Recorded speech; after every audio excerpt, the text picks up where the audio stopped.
Bonjour à tous, bienvenue à cette conférence en ligne sur l'assistance personnelle et la désinstitutionnalisation.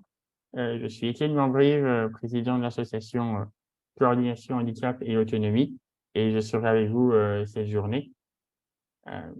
Si vous ne l'avez pas encore fait, vous pouvez activer les sous-titres pour et les traductions dans la barre d'outils en bas de votre écran. Vous pouvez comme ça suivre cette conférence dans votre langue. If you haven't done so already, you can activate closed captions and live transcriptions in the toolbar at the bottom of the screen.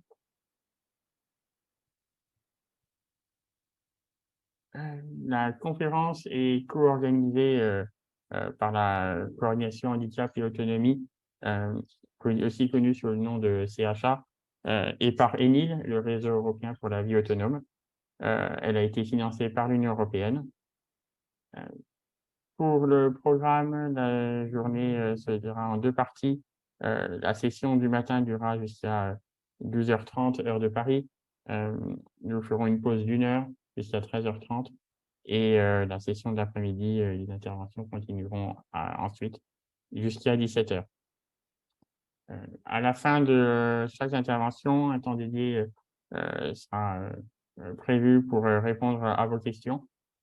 N'hésitez donc pas à poser vos questions et à les préparer sur le chat ou dans le menu questions-réponses pour nous permettre de vous répondre à vos questions.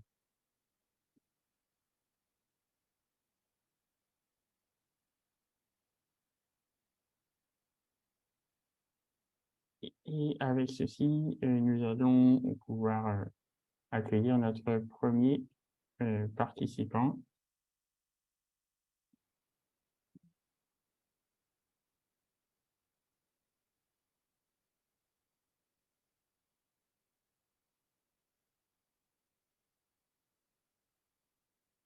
So, our first speaker today is Dr. Teodor Mladenov.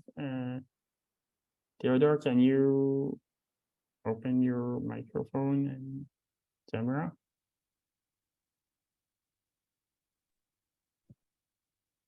Yeah, hello everyone. Hello, so yeah, thank you. Our first speaker today is Dr. Teodor Mladenov. So Dr. Mladenov is a senior lecturer at the School of Humanities, Social Science, and Law at the University of Dundee in the United Kingdom. He is the author of several books on disability studies and activist campaign for disability rights in Bulgaria. And today he will talk about the differences between personal assistance and home care work. So the floor is yours.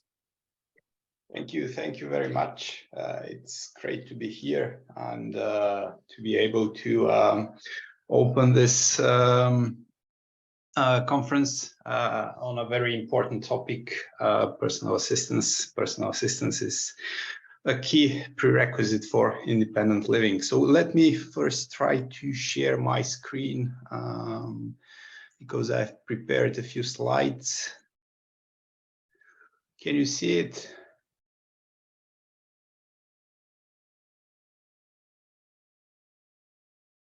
Yes, Theo. Okay, good. Thank you. So first, just a few words about how this comparison between personal assistance and home care work came into existence. So a year ago, I was contacted by Jim Elder-Woodward, who is a Scottish Independent Living pioneer and chair of the Scottish Independent Living Coalition. And Jim had this idea that we create a comparison between personal assistance and home care work. He needed this for his advisory work with the Scottish government. And he was particularly concerned that there was this pressure on behalf of the Scottish government, the policymakers, to professionalize personal assistance. So he wanted to have a kind of a clear distinction between personal assistance and other types of personal support, and home care work is perhaps the closest to personal assistance. So, but there are a lot of very important differences between the two. So I then invited my colleagues from the European Network on Independent Living and the Independent Living Institute in Sweden to help with this task, because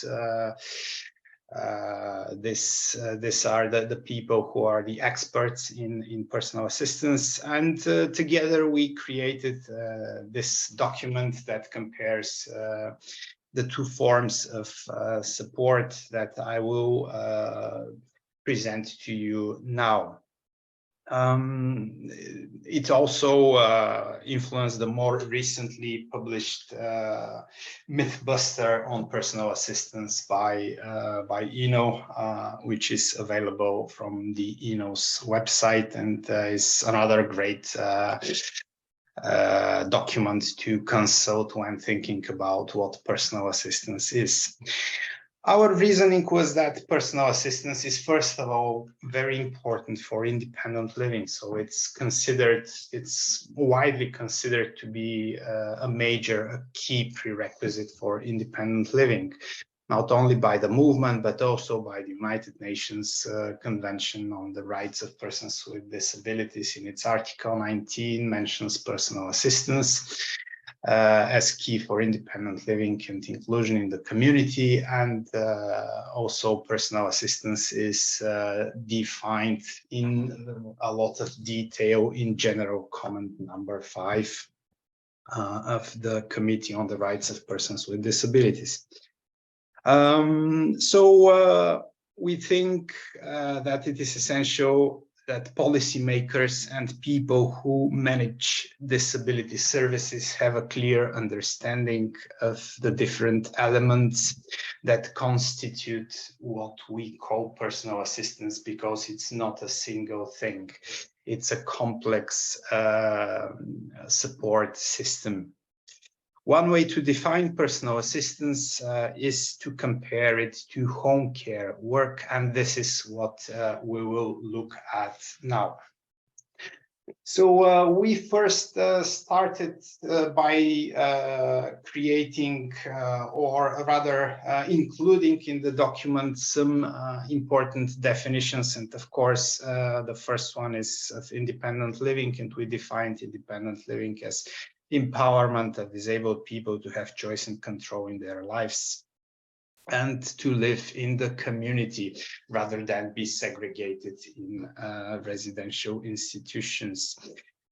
We emphasize that independent living does not mean to live alone or to live by yourself without support. It simply means having the same choices, control, and freedom in one's life as any other citizen, be it at home, at work, during leisure time, in education, as a member of the community at large.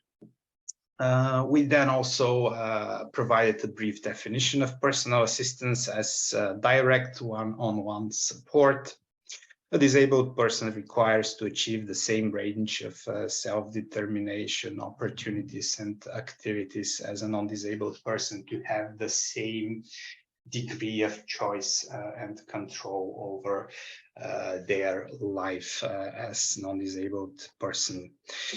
Again, both at home and outside of one's home, in the community, rather than in isolation in a segregated setting. We also defined home care work broadly as again, one-on-one support. And because home care work is similar to personal assistance one-on-one support, it's very easy to conflate, to confuse home care work with personal assistance. but it's one-on-one support with specific tasks identified by a local authority or a care agency to meet needs assessed by the care agency as needing to be met. Such tasks include a small range of activities in comparison to the tasks covered by personal assistance, mainly activities covering basic needs, dressing, washing, cleaning, maintaining hygiene in the home, cooking, and so on. There is little spontaneity or flexibility in this type of support as opposed to personal assistance, but I will look into this in detail now. The main difference between personal assistance of the kind supported by the independent living advocates, which we consider the genuine personal assistance, and traditional home care work of the kind typically provided by care agencies to people within their homes, can be shown on this scale that you see on the slide of choice and control, with personal assistance providing maximum choice and control over the person's life, whereas home care work providing minimum choice and control. We did not consider care work in residential settings, but if we look at care work in residential settings, it will be even more restrictive than home care work. Now, it's important to mention here that these two descriptions of personal assistance and home care work are ideal types, if you wish, are abstractions. In reality, personal assistance often incorporates specific elements of home care work, and the more elements of home care work personal assistance incorporates, the more restrictive it becomes. So it kind of shifts in this scale towards the other end. There are also cases in which home care work incorporates some elements of personal assistance, which makes it more enabling of choice and control, and then it kind of shifts towards, again, the other end of the scale. When personal assistance approximates care work, the independent living paradigm of support, the independent living ideas about support get undermined. There are also instances when a typical care work arrangement is misinterpreted as personal assistance, which constitutes a misappropriation of the independent living ideas and terminology. In such cases, we have instances of what Adolf Bratzka has called fake personal assistance. And it's very important to be able to recognize fake personal assistance schemes and expose them as fake, because fake personal assistance schemes can actually restrict the choices and the control of people who use this type of support in their everyday lives. And this is contrary to independent living ideas and principles. Now, it's also important to say here that some people may prefer to use home care work than to use personal assistance, mainly because personal assistance requires a higher level of active involvement in one's support. What is important is that the person can make an informed choice. So ideally, both versions of support, personal assistance and home care work, should be available, but also clearly distinguished from each other. This is also in line with Article 19 of the Disability Convention and the accompanying General Comment number 5 that I already mentioned. Okay, these were some preliminary ideas around personal assistance and the comparison between personal assistance and home care work. And now I will look in more detail into specific differences between the two. And I would like to start with the history of the two forms of support. Personal assistance evolved from the experience of disabled people who felt confined and oppressed by the traditional care supports and sought alternatives to traditional ways in which they were supported. Particularly, they saw alternatives to institutional forms of support and care, and personal assistance enabled disabled people who wanted to get out of residential institutions to really make this transition and start living in the community. The evolution of care work has been, in contrast, professionally driven. In some contexts, care work evolved from the work of home helps, who were employed to support women's childcare duties, and eventually home help was extended to include domestic support of older and disabled people. Now, this history is very important because personal assistance has deep roots in the independent living movement, and care work doesn't have this roots in the movement.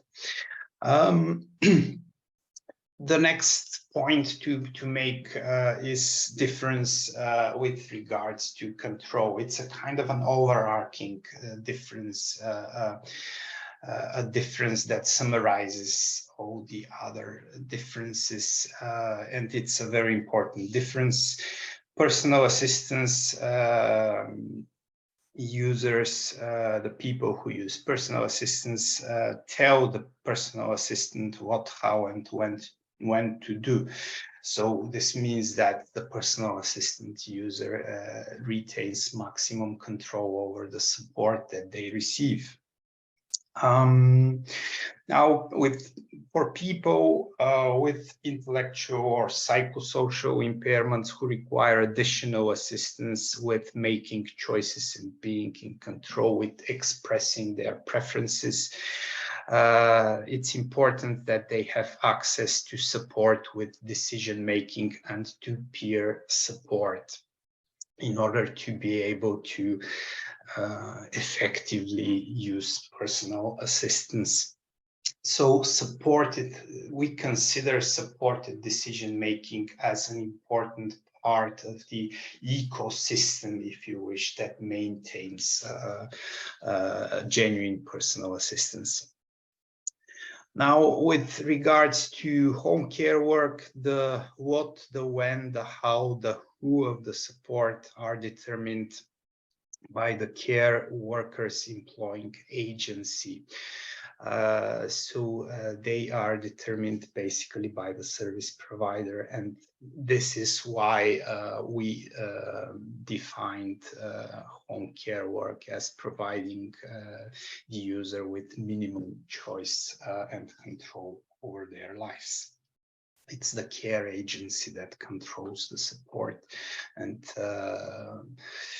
defines what shall be done by whom, when, and so on. With regards to language and the overall framing of the two types of support, when referring to personal assistance, the preferred terms are, as is implied in the name, assistance, support, terms that suggest relationships between equal partners in a contract. The term care is considered in this context paternalist and patronizing. And the term service user, it should be noted, is contested, as is the term customer. I'm using the term user for brevity as a shortcut, but I recognize that it's a contested term within disability studies and the disability rights movement. The framing of personal assistance renders the person who uses it in terms of human rights and as the subject of support, or the agent of support, if you wish, someone who is in control of their life and lifestyle support mechanisms, the mechanisms that support the life that the person wants to live. With regards to care work, obviously the preferred term is care. The framing of care work usually reflects patronizing and even ableist attitudes towards the person who uses home care work, and this framing renders the care work user as an object of care as opposed to subject of support. So object of care, someone who is helpless and receives care submissively rather than being in charge of their life and actively controlling their support. Now, the next point to make is with regards to contracts. A personal assistant has a contract of service with the personal assistance user, whereas a care worker has a contract with the agency or with the local authority.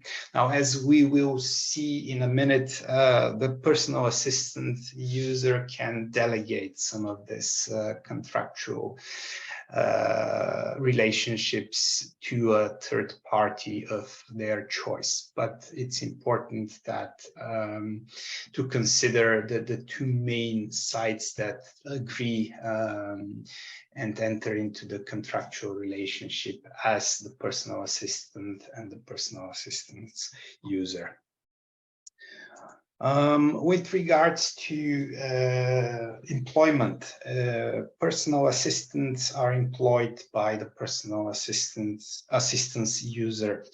The salary of the personal assistant is paid by the user or paid by a third party chosen by the personal assistance user, or by the person supporting the user and their decision-making in cases of supported decision-making provisions.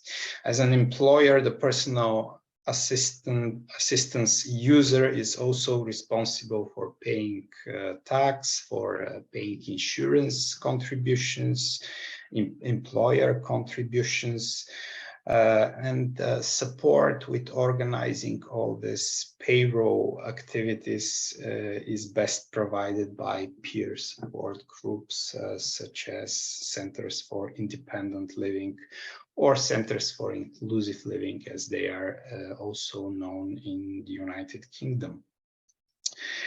Care workers are employed by the care agency or by the local authority, and their salaries are paid by the care agency, which is also responsible for their insurance and the other contributions. The next point of difference regards recruitment. As you may expect, personal assistants are recruited by personal assistance users, or the control over the recruitment is maintained by the personal assistance users. Upon request by personal assistance users, they may be supported in recruiting their personal assistants by a user-led organization such as a Center for Independent or Inclusive Living. And personal assistance users, particularly those with intellectual or psychosocial impairments who may need additional supports with expressing their choices and preferences, may require support with decision making. And again, I emphasize here that supported decision making is a very important element of the ecosystem of well-functioning personal assistance.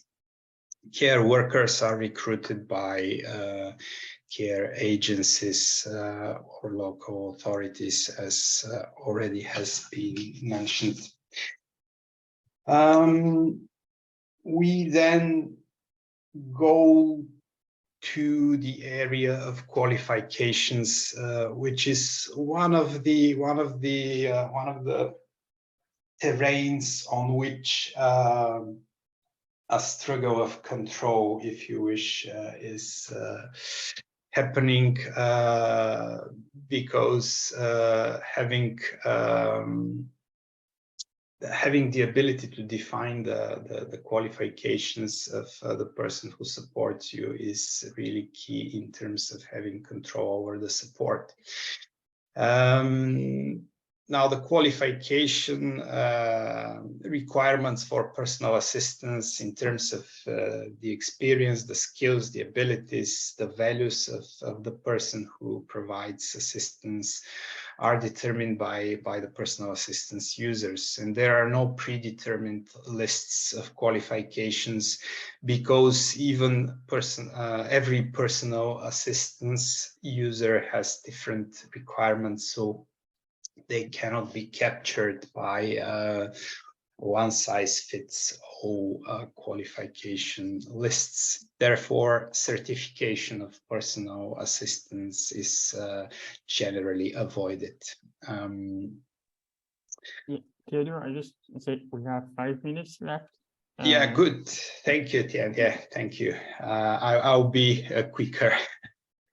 The qualification requirements of care workers are determined by the care agency or by a third party, such as a care quality regulator, and care workers may get certified. The next point of difference is in terms of training. Again, personal assistants are trained by their users rather than by professionals or by a service provider entity. Professionals may be involved in the training upon request by the users, but the control over the training should be with the users. Additional training may also be provided by user-led organizations such as Center for Independent or Inclusive Living. In addition, this additional training is likely to include discussions of the social model of disability and independent living philosophy.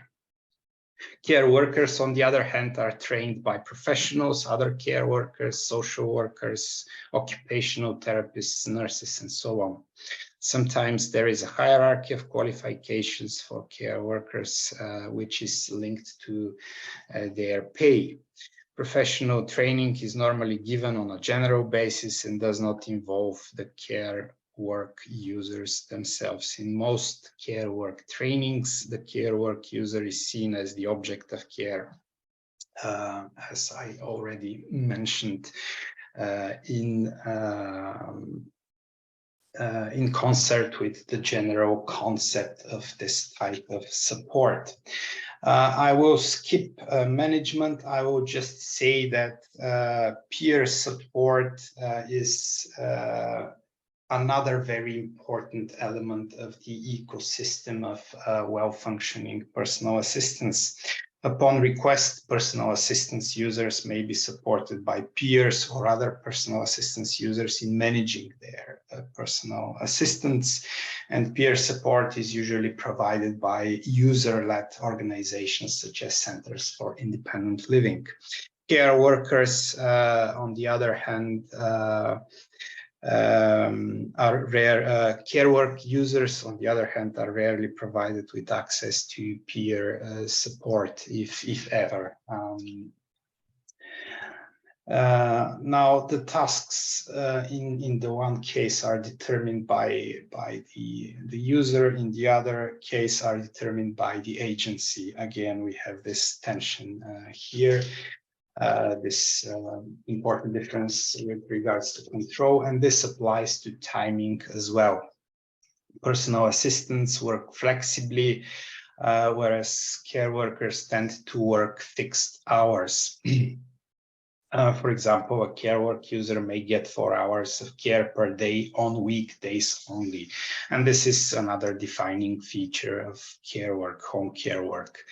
With regards to funding, it's very important to mention here that genuine personal assistance is funded through earmarked cash allocations or direct payments, ideally provided to the personal assistance users by local authorities or by ideally a central funding body, and central funding is preferable because local authority funding leads to an equitable provision of personal assistance, or what is referred to in Britain as postcode lottery.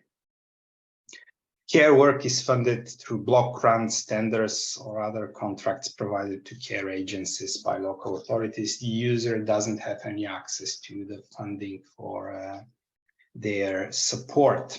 And finally, job satisfaction. Research consistently shows that personal assistants have higher job satisfaction than home care workers, and this is due to personalization of support. The work is directed to one person and their lifestyles, which helps develop close relationships between the personal assistant and the personal assistance users.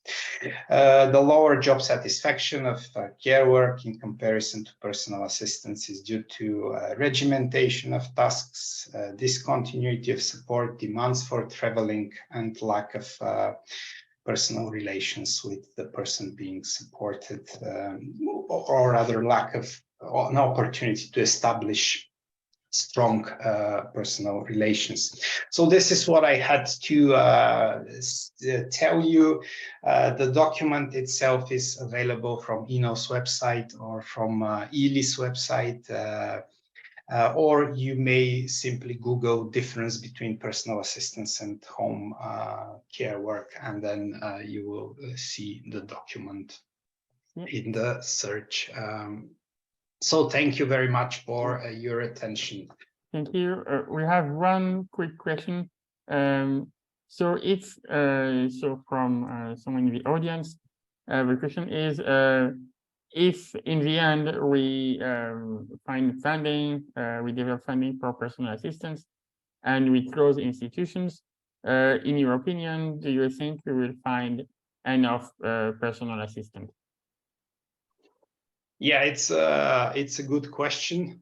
In many countries, particularly in countries from the region where I come from, Central and Eastern Europe, post-socialist countries, it is difficult to find personal assistance.